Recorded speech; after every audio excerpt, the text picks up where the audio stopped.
Huwag na huwag kang magjojowa ng walang pera dahil masasayang lang ang oras mo. Ops, bago ka magalit, pakinggan mo muna ang buong sasabihin ko sa iyo ngayon. Hindi ko sinabing huwag kang magjowa ng mahirap. Magkaiba ang mahirap sa taong walang direksyon sa buhay. Maraming tao ang pumipili ng partner base sa face value. Gwapo ba? Maganda ba? Mabait ba? Masarap bang kasama? At kung minsan, iniisip natin na sapat na ang pagmamahalan para maging masaya ang relasyon.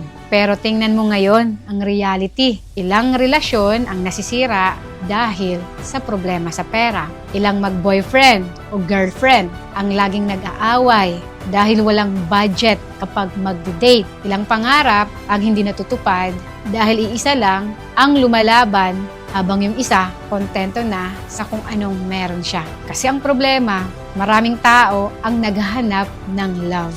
Pero nakakalimutan nilang hanapin ang partner na may pangarap. Hindi mo kailangan ng taong sobrang yaman. Ang kailangan mo ay taong may pangarap, masipag at marunong gumawa ng paraan. Kasi ang taong walang pera ngayon, pero may diskarte, may willingness matuto, at hindi sumusuko, malayo ang mararating niyan. Isa na ako sa nagpapatunay dyan. Pero ang taong walang pera, walang pangarap, walang initiative, at umaasa lang palagi sa iba, kahit gaano mo kamahal, mahihirapan kang buhatin ang relasyon ninyong dalawa. Hindi mo trabaho